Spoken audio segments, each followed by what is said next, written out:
I was 32, divorced, and desperate for a fresh start. My name is Marcus. I taught 7th grade history at a middle school in Cincinnati. The kind of job where you spend your days trying to make dead people interesting to kids who'd rather be on their phones. I was decent at it. Some years, I even loved it. The divorce wasn't dramatic. No affair, no screaming, no thrown dishes. Just two people who'd gotten married at 24, because that's what you did, and woke up at 31 and realized they'd become roommates who sometimes had sex. Kayla got the house, I got the car and half the savings, and the feeling that I'd failed at the one thing everyone else seemed to figure out. I was the kind of guy people called nice. Not a compliment, just an observation. I held doors. I remembered birthdays. I apologized when other people bumped into me. My therapist said I had conflict avoidance patterns stemming from a chaotic household. I said I just didn't like making people uncomfortable. That's probably why I didn't leave sooner. Wyndam Crossing was the kind of neighborhood you see in insurance commercials. New construction, 30 minutes outside the city, cookie-cutter houses in 4 approved colors, lawns that looked painted green, a community pool, a playground, a walking trail that looped around a man-made pond.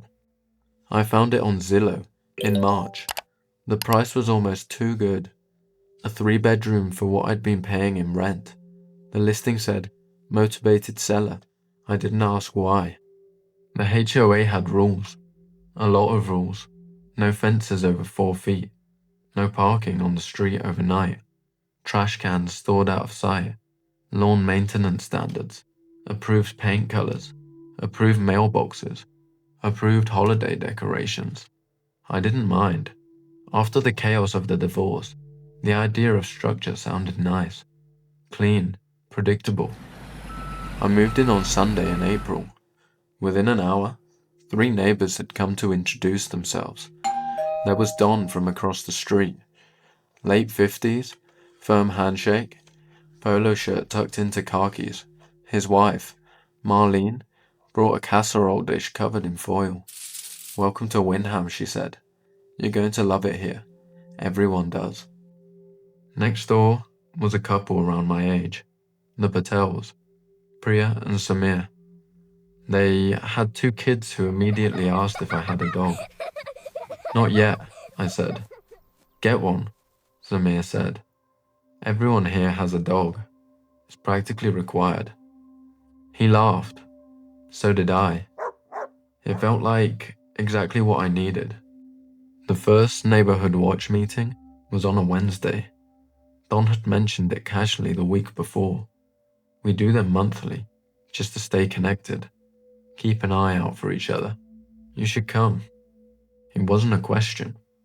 About 20 people showed up in Don's living room, holding chairs arranged in a circle, coffee and cookies on a side table, a whiteboard with Wyndham Watch written in blue marker. Don ran the meeting like a corporate presentation. He talked about recent concerns, a car parked on Maple for too long, a jogger no one recognized, a light left on past midnight at the Henderson's place. They're on vacation, someone said. Motion sensor. Good, Don said, making a note. Just want to make sure. Then, he turned to me.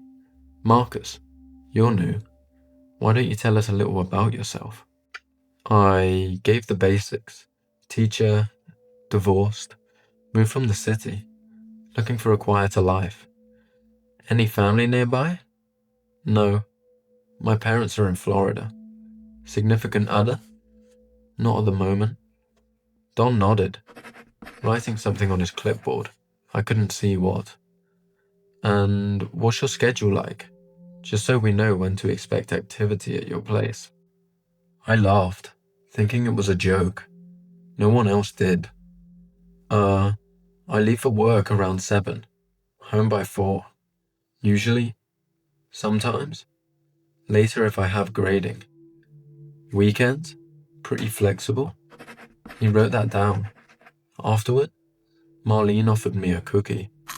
"We just like to know each other's rhythms," she said. "It helps us keep the neighborhood safe." I smiled. I said it made sense. It did make sense. That was the problem.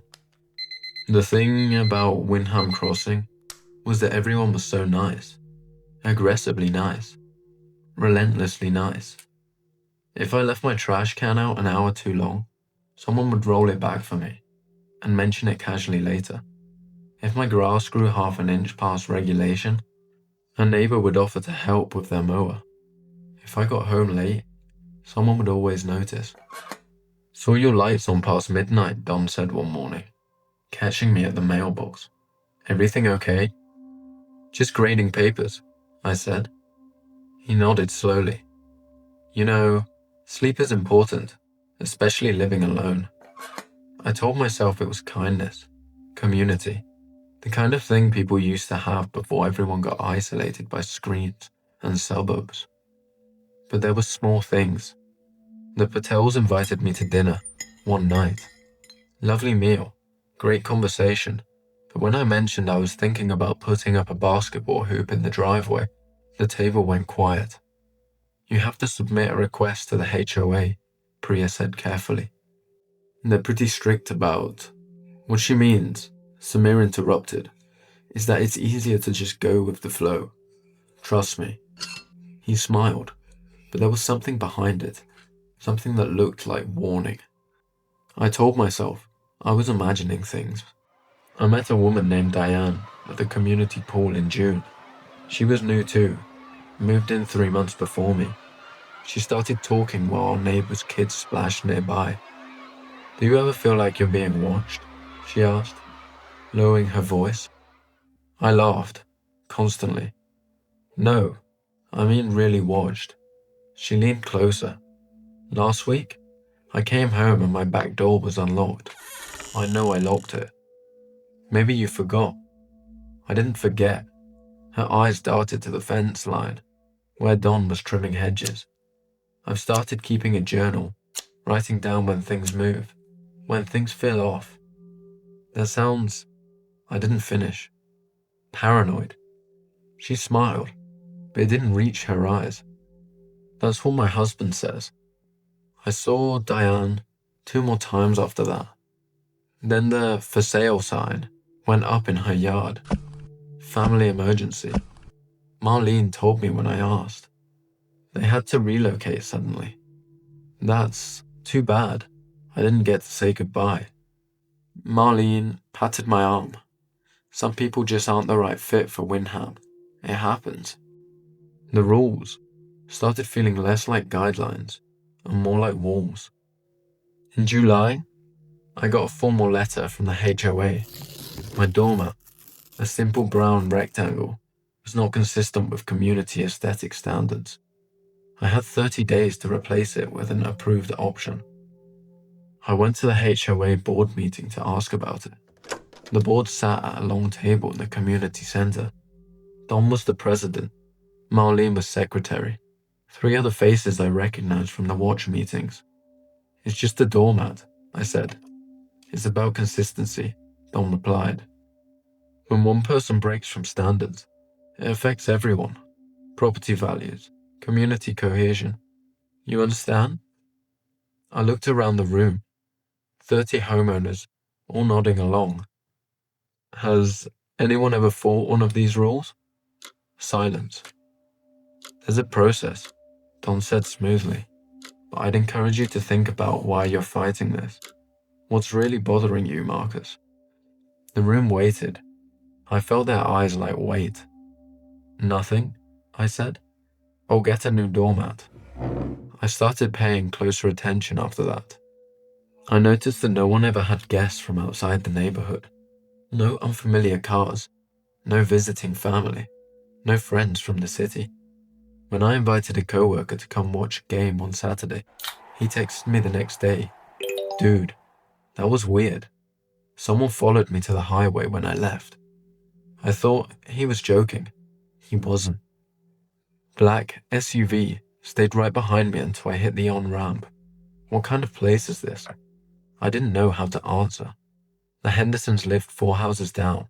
Nice couple. Late 40s. I'd waved to them a few times, but never really talked. Then, in August, I noticed the house was dark for 3 days straight. "Where are the Hendersons?" I asked Priya. She looked at me strangely. "Who?" "The Hendersons. Jim and Laura. Blue house, white shutters. That house has been empty for months," she said. "We're still waiting for new owners. I saw them last week." Priya shook her head slowly. "I don't know who you're thinking of, Marcus. Maybe you're working too hard. I walked by their house that night. The mailbox was gone. The landscaping was different. Fresh, mulch, no bushes, like someone had reset it. Like they'd never been there at all. I called the non-emergency police line the next day. I'd like to report some suspicious activity in my neighbourhood. The dispatcher took my information. 20 minutes later, a squad car pulled up. The officer was polite, professional. He listened to everything. The watching, the rules, the Hendersons vanishing. "Have you talked to the HOA about your concerns?"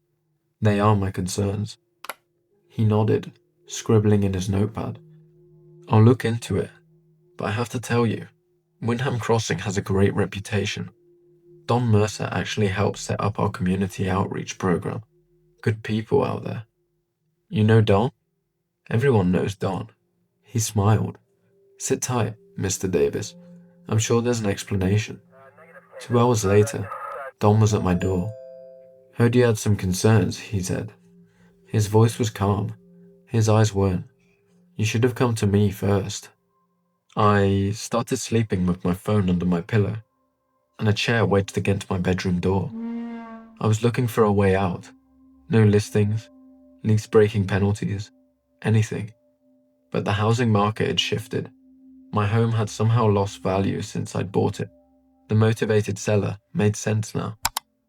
On a Saturday morning in September, I woke up early, decided to walk the trail around the pond, clear my head, figure out my next move. The trail was empty. It was always empty before 7 a.m. That was one of the quiet hours. I walked for about 10 minutes, then I saw it. A shed I'd never noticed before, set back from the trail, hidden by overgrown bushes. It didn't match the aesthetic of anything else in Wyndham. Old wood, rusted padlock, no HOA placard. I pushed through the bushes. The padlock was open, just hanging there. Inside, it was dark. I used my phone flashlight. Filing cabinet, dozens of them, each drawer labeled with an address. I found mine. Inside was a folder, an inch thick. There were photos of me, coming home from work, grading at my kitchen table through the window, sleeping, dated and time-stamped. There were notes too, my sleep patterns, my eating habits, my emotional baseline, my compliance level. And there was a form. It looked official, almost governmental. At the top it said, Wyndham Crossing Community Assessment. Subject, David Marcus J. Status, Observation, Integration Rating, 67%. Notes, subject shows occasional resistance to community norms. Has made external contact, co-worker visit, police call, recommend increased monitoring. If integration drops below 60%, escalate to retention protocol. I flipped to the back of the folder.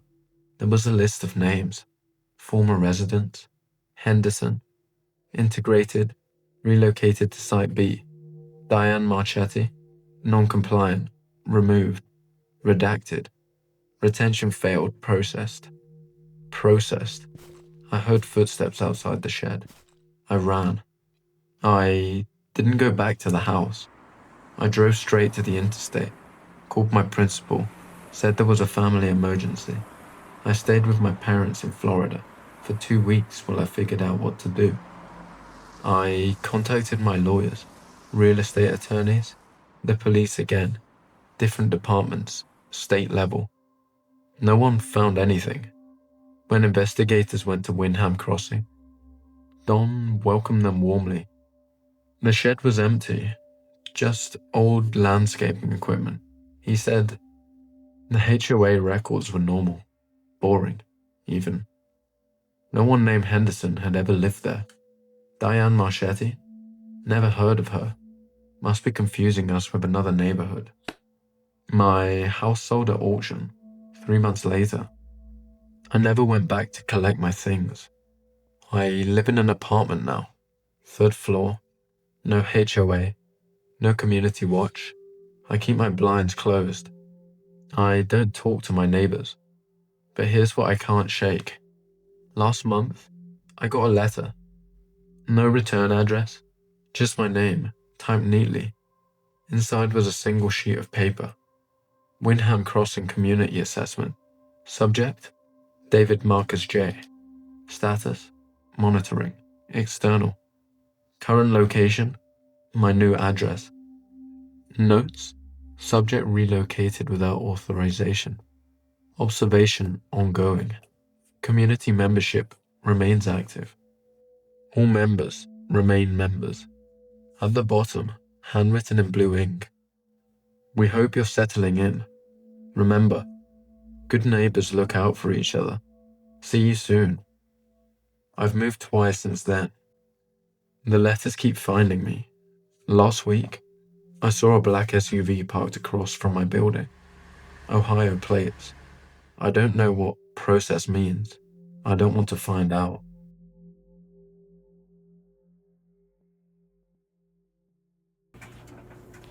This happened about 8 months ago, and I still think about it whenever I hear a dryer running. I was 23, living alone in a studio apartment on the east side of town. The building was old, and the laundry machines in the basement had been broken for weeks. So I'd been hauling my clothes to a 24-hour laundromat about 10 minutes away. It wasn't ideal, but it was cheap, usually empty late at night, which I preferred. That night, I got there around 11:30. I had an early shift the next morning, but I'd run out of clean work shirts, so I didn't have much choice. When I pulled into the lot, there was only one other car parked outside, an older sedan with tinted windows sitting in the corner under a burnt-out lamp. Inside, the place was bright and quiet. Fluorescent lights hummed above the rows of washers and dryers. A woman was folding clothes at one of the tables near the back. She looked maybe 40, tired, not paying attention to anything but her laundry. I nodded at her, and she nodded back. That was it. I loaded 2 machines and sat down in one of the plastic chairs near the front window. I had my phone and my earbuds. Figured I'd kill the 45 minutes scrolling through videos. About 20 minutes in, the woman finished folding her stuff and left. I watched her walk to her car, drive away. Now, it was just me. I didn't think much of it. The place was well lit, and the street outside had decent traffic, even at this hour. I went back to my phone. A few minutes later, the front door opened, and a man walked in. He was tall, maybe mid-30s, wearing a grey hoodie and jeans. He wasn't carrying a laundry basket or bag. No detergent. Nothing. He just walked in and sat down in one of the chairs along the opposite wall. I glanced at him once, and looked away. Maybe he was waiting for someone. Maybe his clothes were already in a machine, and I just hadn't noticed. I told myself there were plenty of explanations. But then I noticed he wasn't looking at his phone. He wasn't reading anything. He was just sitting there, staring straight ahead. Every few seconds, his eyes would drift toward me, then snap back to the wall. My stomach started to tighten. I pulled out one earbud, pretended to check something on my phone while I watched him in my peripheral vision.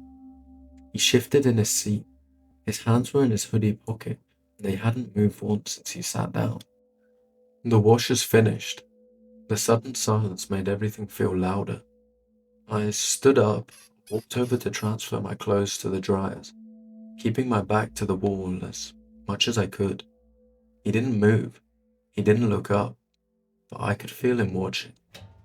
I loaded the dryers, sat back down, this time in a chair closer to the door. My car was parked right outside. I needed to leave fast. I could. For the next 15 minutes, nothing happened. He just sat there. I kept checking the time, counting down the minutes until my clothes were done. The dryers rumbled, the fluorescent lights buzzed, and he sat perfectly still. Then he stood up. My heart jumped. He walked slowly toward the vending machine near the back of the room, studying it like he was deciding what to buy. He didn't put any money in. He just stood there, his back to me now, one hand still in his pocket. That's when I noticed this reflection in the glass of the vending machine. He wasn't looking at the snacks. He was watching me. Our eyes met in the reflection, and he smiled. Not a friendly smile, something else. I grabbed my keys, walked straight out the front door. I didn't take my clothes. I didn't care. I just got in my car and locked the doors, pulled out of the lot as fast as I could. In my rearview mirror, I saw him step outside. He stood under the awning and watched me drive away. He didn't chase me, didn't get in the car. He just stood there, hands still in his pockets, watching until I turned the corner. I went back the next morning when the sun was up. My clothes were gone, every single item.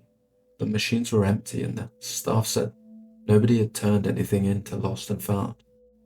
I never went back to that laundromat. I found a new one closer to a busier street with cameras and better lighting.